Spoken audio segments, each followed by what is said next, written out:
Hey, everybody, welcome to another episode of Besides the Revolution podcast. I'm with John Thorp, and he's running for as an independent in Congressional District number 7 in Tennessee. John and I have connected on a couple of things. I've really liked his positions on a number of items that I think are much more germane to how humans actually interact in America compared to how politicians normally speak. John and I've talked a number of times just in relationship to why he's running and some of those. And I thought it'd be really great to get him on the show, have that conversation, and let him kind of introduce himself to our audience, but also just kind of have a discussion around independent politics, why he's running and some of those things, and then some of his positions too. That'd be good to go through that. So John, welcome. I'll let you introduce yourself, kind of tell everybody why you're running, where you're running, and kind of what the 7th District in Tennessee looks like. Sure. Well, like you said, my name is John Thorp. I'm in Robertson County of Tennessee. I'm running because I have 2 young kids, 7 and 5, that are going to be inheriting this country at some point in time. And I've been continuously more and more displeased at the direction it's going. And I'm now honestly concerned about there even being a country left to take over. So I kind of had a straw that broke the camel's back moment, so to speak, back in March during the continuing resolution discussion of the omnibus bill back then, and said enough was enough. I couldn't look my kids in the eyes and say sorry for the state of the country. I did everything I could, unless I truly did everything I could. So I'm doing this primarily for my own kids, but for everybody out there, the future generations. I feel like my generation and the ones before us have squandered future wealth at our current gain. Yeah, let's talk about that a little bit, if you don't mind. I'd be really curious to know economics. You know, politicians always talk about the same dumb things, capital gains cuts and everything else. It really has almost no impact on the average American. How do you see yourself interfacing with that? And you kind of mentioned the omnibus bill, which are just terrible. These kind of continuing resolutions to avoid the filibuster. How do you see yourself interfacing with that or working around that? Well, I think as an independent, you have the luxury of not having to toe a party line, and I think that was kind of ultimately what was wrong. What put a bad taste in my mouth. You have an instance over the last few decades, and you can go back and look at the voting records of the bills that have passed. It's almost always purely on party line. And so it really only matters who's in the majority control of what gets passed. There's very little, at least public-facing negotiation and good faith discussion on topics. So it's not necessarily about what's best for the country. It's about what's best for the party and what they can shove down their throats. So I think as an independent, you can throw in a little bit of reality and normalcy to it. You can say, well, hang on a minute. It doesn't really matter who is proposing something as long as it makes sense and it's good for the country as a whole.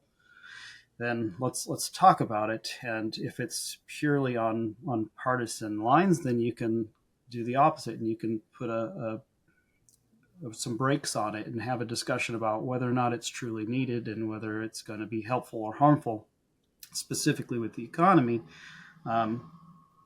It's like not the reparations.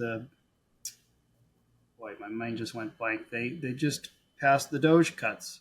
That was $9 billion, and all the Republicans were waving their flags like it was this great, huge win. And we're looking at a $2 trillion current year deficit. We're not even talking about the long-term debt. This is just this year's shortfall is over. Well, I think it's just under $2 trillion. It's going to still be calculated, but that $9 billion represents less than 0.5% of just this year's deficit. So they're not even being serious. It's a complete joke. It's all for show, and neither party is addressing it. So I think as an independent, you can, especially one with an economics background, I told some people recently that I plan on going there to audit the government. So Good. I think we need some honest, fresh eyes on things and on wasted abuse. How do you see economics generally speaking? Just to 10,000-foot view of economics in the United States, how do you, I think we get pigeonholed pretty often into talking about capitalism or communism or socialism, all of which is just kind of this amalgamated form we actually already live in the United States. So how do you see a market dynamic? Do you see the opportunities? How do you see corporations interfacing with that? What's your take on the general landscape of economics and what you would like to see if you were elected to Congress? Well, we that's a very good question. Kind of a difficult question. I wasn't expecting that one. There we can kind of put some parallels on the party lines again. We have a tendency um, to tribalize as humans, and there's nothing necessarily wrong with that because it's easy to make quick gut checks on whether or not something is worthy of further attention and further inspection. There's so much out there that we don't have the ability to really deeply look into things unless there's a pertinent need for that. So having labels on things is helpful. Sure. The problem is oftentimes these labels get corrupted and misused. The Republicans are notorious for calling everything they don't like socialism. The Democrats call everything they don't like fascism. Everybody likes to call the economy that we have capitalism. And then they ignore things like cronyism, which is where you have the government going in and creating a structure that um, picks winners and losers and tips the scales, so to speak, in favor of certain entities and people. So if you're a corporation with deep pockets and you have the reach into the politicians, then they're able to get benefits that the rest of us can't. So I think it goes without said. There is a significant literature available showing that capitalism as a system has been responsible for pulling people out of poverty more than anything else in the entire history of mankind. So if we can focus on things that are truly free market and the ability to have open competition and free competition, then it's going to benefit everybody. The problem is when we get into these legal structures that are so convoluted that nobody even understands how it works, that it messes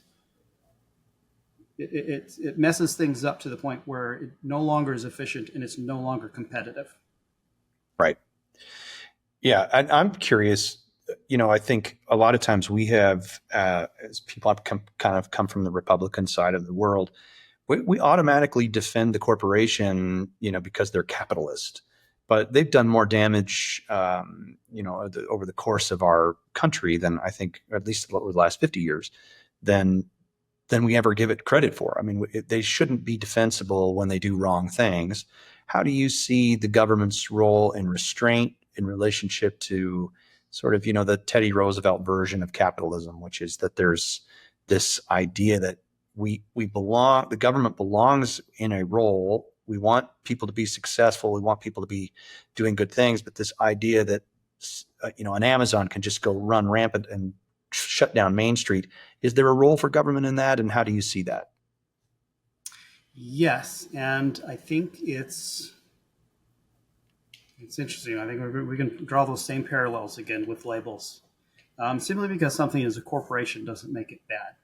There are corporations that are literally two people or three people, and there's nothing wrong with that. It's merely a structure of how to form a business.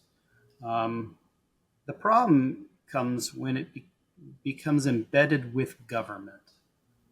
Yeah. Because they are then promoting legislation that erects barriers of entry for competition to their bottom line, and we as the companies themselves get more powerful, they begin to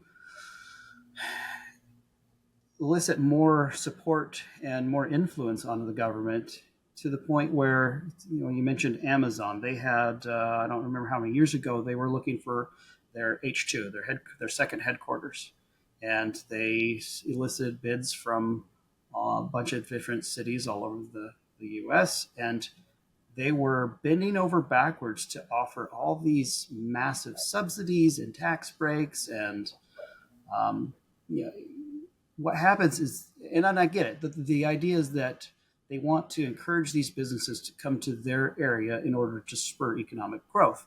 But at some point, there is a line that you cross, and we don't even have these discussions of at what point does it become you're just trying to encourage economic activity to the point that you are benefiting these massive businesses that don't need assistance because they have literally billions of dollars in cash sitting there doing nothing, whereas your average person has all these convoluted laws and structural hurdles to just start a small business, and those are the ones that really truly help most people, the small business. If we could streamline it to the way that these large businesses have so much help and help your average person, the smaller businesses, the medium-sized businesses, to get red tape out of the way, expand, even start their businesses. And this tax structure, holy cow, don't even get me started on that. Yeah. I don't remember how many billions of dollars annually and millions of man hours just to comply with the tax code. So there are a lot of ways that the government should be able to get out of the way, streamline for some people, and then not give these tax breaks that are clearly favoritism to support the powerful. Because who are they getting all their campaign donations from? It's going to be the rich and the powerful once again. And we can point to massive amounts of data that prove this.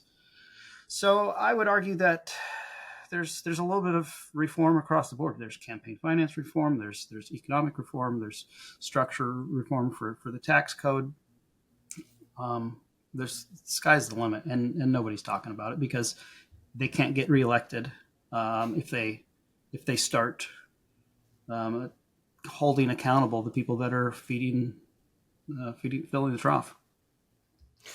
Yeah, that's to be sure. I'm curious, the average American is they see it everywhere in their pocketbook for sure. You go to the grocery store, everything's kind of nuts. Housing is compared to my parents' generation, they're boomers. I'm a Gen X person. The housing today is like 7 times the average median income. Back in their day, it was 3 times. We've seen this kind of ruination of the dollar, which I think has a lot more direct impact on the average citizen. I'm curious, how do you see monetary? Is there a role for the Federal Reserve and the government? And you talked about tax changes. If you could just wave your magic wand, what would you do? Would there be sort of 3 kind of critical areas in which you would look at to say, how do we fix this? And if you had unlimited power, which I understand is not Washington's world, but if you did, what would you do? Well, there's definitely room for debate here, and there are a lot of people that are a whole lot smarter than me that would probably disagree with some of my recommendations. And I think, once again, that's kind of the benefit of being an independent. If you're truly independent, you can have an open mind and give your suggestions and then listen to critiques and feedback from other people and try to come to the best solution. So my top 3, I would say, first and foremost is a balanced budget amendment. Congress is never going to hold themselves accountable, so we have to do it through the amendment process, probably through Convention of States. There's one well underway already that I'm highly supportive of. I think that would do a good job to, first and foremost, restrain government spending, because government spending is what drives money printing, and not many people realize, but we have lost 25% of our purchasing power just since 2020. Right. That is unheard of. It's granted it's only 4%, something like that per year, and so that's how I totally get economics and math. They're kind of dreary subjects and very boring. It's hard to, everybody gets glassy eyed when you start talking about it. But when it's compounding, that's huge. 25% is massive decrease. So you need to balance the budget, and that will prevent them from having to um, print all that money, and that'll check to a large degree the amount of inflation that we're getting. So that'll make saving a whole lot better. Um, and then I would argue that we need a maybe not necessarily hard backed money, but we need more sound money than what we have. We have what's considered fiat money. It's backed by the full faith and credit of the United States, which is basically what we promise to do the best we can to come through with our debts. But in practice, what that means is they get to print money to their heart's delight, and there's really no limit to that except for what the market is willing to take. And oftentimes you don't know what the market's willing to take till after the fact. So I'm not necessarily saying go back to a gold standard, although that would be definitely better than what we have. There are multiple options out there, but we definitely need to do something with the money to restrain how much money printing there is.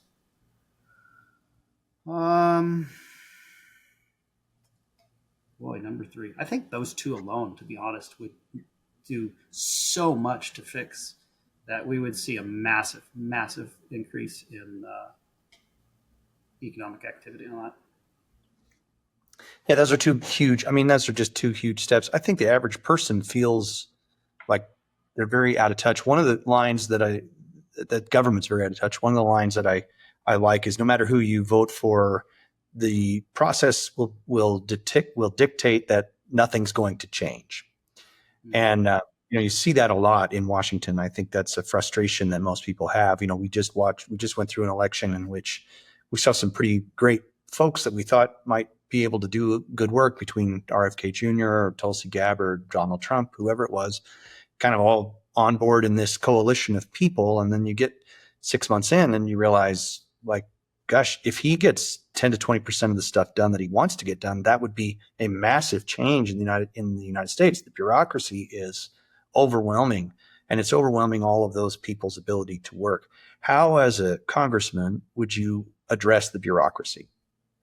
It's a very good point. And then Trump, I thought, did a pretty good job of explaining what he was up to, or up against, I should say, in his first term when he was on the Joe Rogan podcast. And he was overwhelmed. He had suddenly faced with 10,000 plus appointments, and he had no idea who to appoint there. And so he just had to rely on the swamp to backfill the swamp that he was promising to clean, and it didn't work out. But this time around it's going to be different because now I know what I'm doing.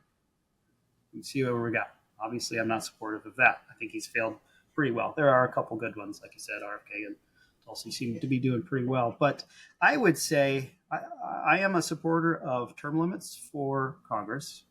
I think we need to go back to the idea of a citizen government where you go to Washington, you do your job for the country, not your party, and then you go home and leave it to the next people. The average age of Congress has been increasing significantly over decades, and they're just out of touch.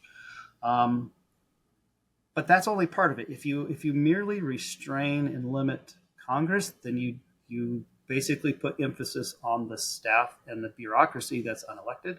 So I think you can't do one without also addressing the other. And I would be supportive, and I would say it needs to simultaneously implement what is effectively term limits for bureaucracy as well. Meaning, if you're in a agency that is in regulatory nature, where you are creating regulations, not many people realize that most law is written by regulatory agencies, not Congress. Congress just sort of gives a broad outline of what they want to do, and then they hand it off. Let's say they want to modernize the national airspace. This 15-page bill, they hand it off to the FAA, and the FAA creates 6,000 pages of law. So all the regulatory structure comes from those agencies. So I think anybody in those regulatory creation roles needs to be limited on how long they can be in there. basically a cap there. I would also suggest that we need to have sunset provisions on every piece of legislation that we have. So you can't just add it and it keeps getting larger and larger and more bloated and archaic. You have to justify or adapt or modify as needed as time progresses. Yeah, I'm curious to push into that term limits on the bureaucrats conversation a little bit. I think that's one of the key pieces of if there is to be success underneath the current system. I think we're going to have to do something in relationship to those that stay there. Institutional knowledge is always the thing that sort of pushes back against that. Hey, we know how things work. It would be a shame if we lost these people along the way. How do you address that commentary or criticism of term limits of bureaucrats and kind of folding into that?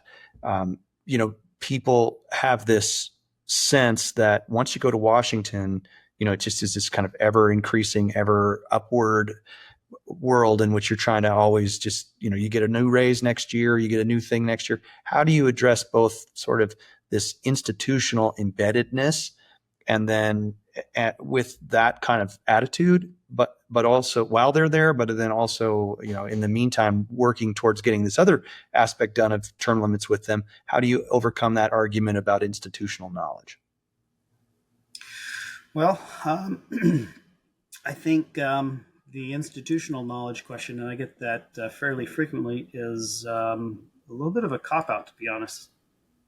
Each agency is filled with thousands of people who are very knowledgeable in the field, and there are also in almost every single case a multitude more of private individuals that have just as good, if not better, ideas in the private sector. That if you were faced with term limits in the bureaucracy, you could roll citizens through those.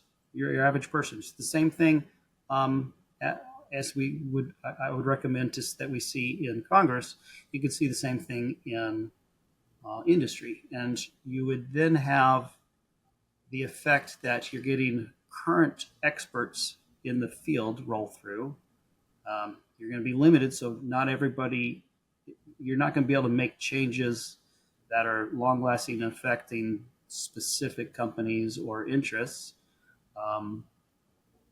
Because if you couple that, especially with the sunset privileges, there's multiple ways that you could solve that. And one of the nice things that I've discovered since really exploring the independent movement is that all across the country there are massive numbers of people and coalitions that have been forming over the past few decades that are trying to push for more common sense government solutions. And there are organizations, that are specifically focusing on things like this very question. I don't profess that I have the answers for everything, but I'm willing to listen. I would like to have an open ear, and I would say we need to have those discussions with people who have fantastic ideas, and so we can get around a table and say, get 15, 20 different ideas, and then start talking pros and cons, just like they did when this country was founded. It wasn't just, hey, we're going to have a republic and that's it. No, they were focusing on, we're just coming from this monarchy. We know we don't want that, but we've seen what happens when it's a direct democracy, and we don't want that. So how do we get some sort of semblance between that? And we're still having that argument to this day of how best to run the government. But at least we need to have those discussions at an open table and talk about the merits, again, of the issues themselves and the solutions, rather than just focusing on the labels. I think there was one other part of that question that I probably missed. Well, how do you address, in the meantime, when you don't have that, how do you address this kind of attitude in Washington that once you get there, you're kind of a barnacle, that you get paid more every year and you do all the rest of it? Oh, sure. Would there be in that you could address? I think so. It's kind of maybe a little bit of a cop out, but I think sunlight is the answer. I think most of this is so hidden and kind of convoluted for the average American that they don't even want to participate in voting, let alone know how everything works behind the scenes in Washington. So I think it really just takes a little bit of discussion about what truly is going on, and let's talk about some of the solutions that we may need to do. Just merely knowing some of the problems, I think would go a long way to solve that. For example, I was completely ignorant of the fact until I started looking for make sure I wasn't running afoul of the Federal Election Committee and all the various laws that I have to for running for Congress. You have to create a PAC, not a PAC, a campaign. I don't even know what it's, a committee. And literally anybody can start a committee. So somebody could start one that says John Thorp for Congress. And then they could run advertisements on TV, soliciting donations. And people will say, oh, that's for John Thorp. I like his message. They send them money. They don't have to spend a dime of that money on my campaign. How bizarre is that? Yeah, well, not surprised, but yes. So that's maybe a poor example, but there are so many things that people just don't even know exist, that are out there, that happen, that I think just talking about them, bringing them into the open, then people can start saying, okay, well, I don't think that should be that way. Gerrymandering. I think the vast majority of people think that is a horrible, anti-democratic function, and yet it's perfectly legal in all 50 states. So, yeah, the drawing of the districts is designed to keep Congress at 50-50. I mean, it's how it is, and they know it, and and I think Washington likes it. I think the more sort of closer it is, the more money they can raise, the more dramatic every election becomes. The sort of back and forth feels more like football than it does politics, and I think Washington really likes that, actually. You mentioned your kids and family. Tell me a little bit about how government should interface with the family. And I mean this kind of in the directive of, as a small business owner, more times than not, I have to make sure my shoebox full of receipts is really on point so that the IRS doesn't kick my door down. Kind of live in this sort of strange fear of everything that's bureaucratic. You live in this strange fear of a very large and powerful government that oversees everything, that can watch you if you're, during COVID, they could watch you if you're not putting your mask on and doing the different things. I think the family has really suffered in the first in the 21st century. And I think it's been at the hands of a government that has decided that the family is not very important. What do you think of that? And what do you think Congress, does it have a role in that? Is there anything that it could be doing to sort of help family feel like it's this centerpiece of the American experience?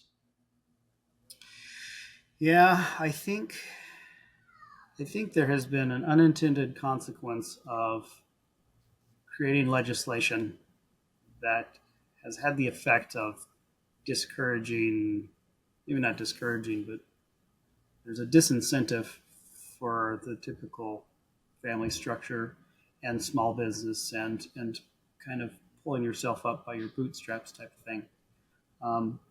And it echoes basically what we've been talking about so far. The government will pass laws that let's just give them the benefit of the doubt.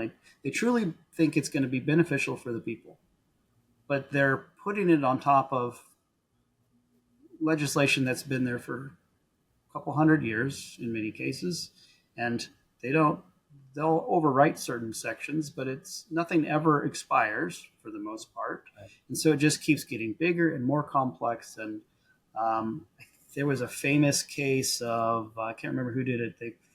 They printed off all of the IRS code and put it on a desk, and it was like 500,000 pages or something. And the average person just it's hard enough to start a business.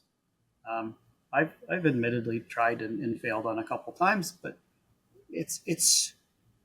I don't think the government should be getting in the way and making it harder from a regulatory and tax standpoint when you should be focusing merely on trying to get your business up and running to benefit your family and your neighbors and whoever might benefit from having a new business providing whatever service or good that you're trying to create. Um, and so they overregulate, I guess. It's not to necessarily, I think, stymie an expansion of the economy, because they rely on an ever expanding economy, but they do it because I don't think they just realize what they're doing. It's just one layer on top of another layer on top of another layer. So, sunset privilege. We need to go in and audit. There should be an annual audit of every agency every single year that's publicly accessible. The results. There's the spending, the budgets of every agency should be publicly auditable. Probably on a. I mean, we're in the 21st century. It should probably be on a blockchain, so people can't edit it after the Right. fact and try to hide where they're spending their money. There are many solutions to this problem, but most of it, I think, comes down to just obfuscation. There's We don't know what's going on, and even when the government agencies try to go in and look at other government agencies, they can't get it figured out. I mean, what is this, the seventh year in a row? I mean, I don't think the Department of Defense has ever passed an audit, but there's a special audit or something they've been doing annually, and they've trillions of dollars. They don't have a clue where it goes to. Yeah. That should never ever happen. So all of that is it's all related. And I know that's kind of a politician answer, and I apologize, but everything is so interrelated that it's hard just to say, well, let's do 1, 2, and 3, and that'll solve this problem, because you do something over here and it'll affect something on completely different. Yeah, it's very true. I mean, I think the whole thing has become so, it's all interconnected. You cut one strand over here, but it'll just heal itself over here in another direction. You saw that with USAID quite a bit. And you saw that with the Doge stuff. Like, I think Elon's frustration around a lot of it was just, felt like it was a waste of time. I don't blame him. I mean, I think Washington feels like a waste of time for most people when they go. I'm curious, last question I think that I'd like to ask you is, when you go there, obviously we see this happen way too often as people who get behind a candidate and they make it there. And, within a very short period of time, they're not the people that they said they were on the campaign trail. And I actually don't blame people for that. I think that's a real product of Washington. How do you kind of, in the model of, and I think there are good people like this, Dennis Kucinich was one of them, but I think also Thomas Massey's one of them. I think Ron Paul used to be one of them when he was there. Rand can be that way to some degree. What do you think of people? How do you do that? How do you go to Washington and kind of stand firm, and despite all what would happen, the consequences of that are significant? Massey's dealing with it right now. Sure. Well, I think that is a very pertinent question that is really difficult to answer unless you know a person. I don't know that that's something you can learn per se. I think it's just who you are. There are stories all over the place of people with the best of intentions. They go and they get immense amount of pressure to comply and fit in. And I mean, look at Thomas Massey. You brought him up. He's constantly being demonized by everybody at least on the public side. I hear differently behind closed doors, but on the public facing front, he's demonized by literally the entire party, to include the president and probably all of the people in the structure outside and private world. That is really unheard of to be able to stand up to that. That takes a special type of person, because the average person will go along with the crowd. There have been some fantastic psychological stories over the years. I can't remember. One of them was where they put lines on a sheet, and you were just supposed to identify which one was the longest line. And it's very clear they weren't trying to make it confusing or trick you. And they actually had like 5 people on this panel, and only one of them was a true volunteer. Everybody else was in on it, and so everybody else would pick one of the shorter lines, and then it'd get to the last person, and despite looking at it with their own eyes, they would go with the crowd on a huge portion of the time. And so it's just human nature. So to answer your question, am I any different than your average person? We all like to say that we're different, but I think people that know me understand that I have always, I don't know, maybe I need to blame it on my upbringing, my dad, genetics, something or other. I've always been a little bit of a, I don't want to say anti-authoritarian, but I have never hesitated to call a spade, and I will purposefully sometimes play devil's advocate to on a subject that I'll maybe agree with on stand on a different principle and allow other people to build their case, and then I'll say something that sort of undermines what they just said based on their own statements. And it's merely for, it's not an exercise to show other people how they're wrong. It's been something that's been really helpful for me to understand my own stance on things. I don't think you can truly believe and stand by something unless you really understand some of the arguments against it. And so, in an effort to understand that, I'll oftentimes build arguments for other cases that I don't necessarily believe in.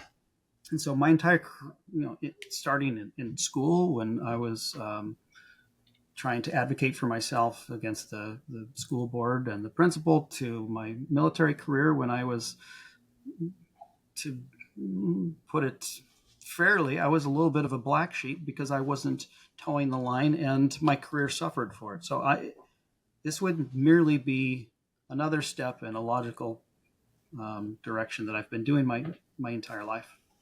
And can your average person just, oh, well, that sounds agreeable to me, okay, count me in? No, you can't, because you really have to know someone. Until you get there, it's, unfortunately, I don't know any way to know that beforehand unless you really know someone, and you can't do that with a politician. So Yeah. trust me.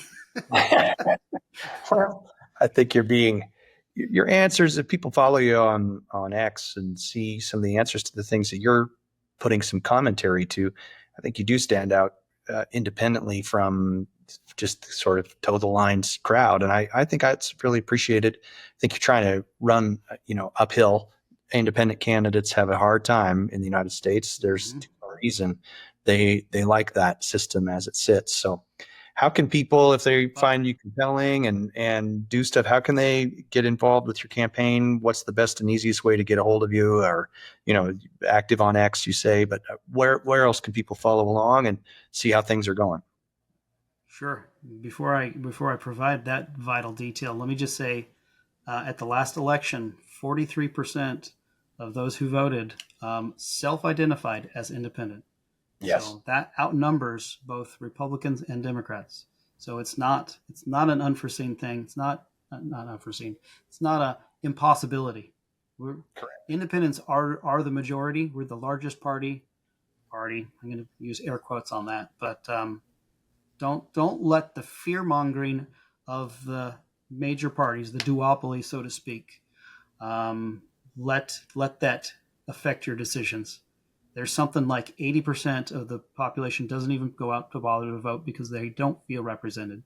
So find someone who kind of sounds like what you agree with, and doesn't have to be me, but anybody out there that is talking about principle, not politics, not going to toe that line. At least that's what they're saying. That's what I'd recommend. That's the only way we're going to get things changed. I have a website, thorpforcongress.com. It's going to get a fresh makeover in the next few days or so, a week. So excited to see how that looks. X, like you said, real John Thorp. No H in John, no E on Thorp. And that's probably the most common. And my website has links to everything else I've got. TikTok, which I'm horrible at. I'm trying to get better. I'm the wrong generation for that. I've got a YouTube channel. I'm on Instagram, Facebook, you name it. It's great. And John, I appreciate it. We've kind of connected on a number of things, and I find every time we have a conversation, you find you to be really sincere. I think you're a person that's got good motivations behind what you're doing. And I think, it's really refreshing, honestly, to not just always have slick answers. It's good to see people thinking about things, trying to talk about it like normal human beings, which I just think is what we like our politicians to be somewhat, what's the great line? Washington is celebrity for ugly people. And I think we oftentimes like that in our politicians, that we like the slickness and the sort of polishedness of it. But I think Washington needs more people that are just average dads and moms and people who go to work every day and try to understand what's happening in this kind of citizen aspect of government. We have failed at that significantly as a country. And I think you're taking a step in a direction that you should be applauded for, somebody that is trying to do something really unique. I'm sure the party dynamics played into why you chose to be an independent, but I think it's really important that we have more independent voices. I think it's an imperative if we're going to try to get through the future. I know Washington doesn't work that way, and they all say they don't like it that way. But I think it's one step we can make towards trying to make a better future for our kids and for the country. And I think, the Constitution, as I know it, sort of sits dead underneath some Aragon gas in the National Archives, and very few people do much about it. They wave it around when it comes time, but the people in Washington don't adhere to it. They don't listen to it. So getting people that actually want to do that, who've served our country and who've defended that document for what it can do for a free people is really important. So appreciate your time, and thanks for being on today. And like I said, I'll kind of put it in the notes of the show where people can get a hold of you and help. And if people have $10-15, they had to toss it John's way. It's a really helpful thing to run a campaign. It gets expensive, and I hope that your voice lasts in the campaign as long as it possibly can. I hope you win. So, well, I appreciate it. Yeah. Have a great day. We'll talk down the road.